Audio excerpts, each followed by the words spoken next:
एप्रिलची सकाळ ही कोल्हापुरातील शुक्रवार पेठेतल्या कलाप्रसाद अपार्टमेंटमध्ये राहणाऱ्या कुलकर्णी कुटुंबियांसाठी जणू काळ बनूनच आला होता.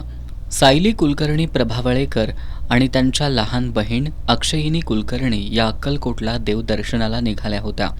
मिरजच्या पुढं सिद्धेवाडी इथं त्यांचा भीषण अपघात झाला. यामध्ये या दोन्ही बहिणींच्या डोक्याला गंभीर दुखापत झाली. त्यांना तात्काळ नजीकच्या खासगी रुग्णालयात दाखल करण्यात आलं.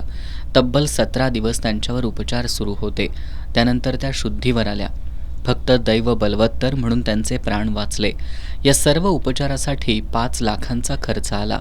हा खर्च सायली यांच्या भावानं लोकांकडून उसनवारी करून कर्ज काढून कसाबसा भागवला. या कुटुंबाचा अश्वपालन हा व्यवसाय आहे.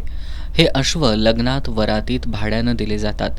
या त्यांच्या तुटपुंजा मिळकतीत सध्या घर सांभाळणं, रुग्णालयाचं बिल भागवण्यासाठी घेतलेल्या रक्कमेचे हप्ते देणं आणि दोन्ही मुलींचं औषधपाणी करणं अशी तारेवरची कसरत सायली यांच्या वडील आणि भावाला करावी लागतेय. सध्या हे कुटुंब आर्थिक संकटात सापडलंय.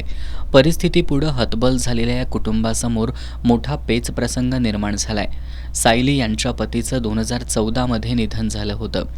तेव्हापासून त्या वडिलांकडे राहतात. त्या कलाकार आहेत. त्यांना वरद नावाचा 13 वर्षाचा मुलगा आहे. आज तो इतक्या लहान वयातही आईची मनोभावे सेवा करत आहे. त्याच्या रूपानं सायली यांना जणू वरदानच लाभलंय. इतकी काळजी तो आईची आणि मावशीची घेतोय. एकीकडे हे कुटुंब सावरण्याचा प्रयत्न करतंय, पण पैशाचं सोंग घेता येत नाही म्हणतात ते खरंय. सध्या त्यांना औषध पाण्यासाठी आणि पुढील उपचारासाठी आर्थिक मदतीची गरज आहे. त्यामुळे समाजातील दानशूर व्यक्तींच्या दातृत्वाची या हतबल झालेल्या दोन्ही बहिणींना नितांत गरज आहे. त्यांना मदत करण्यासाठी त्यांनी 8788 51 30 49 हा त्यांचा मोबाईल नंबर दिलाय.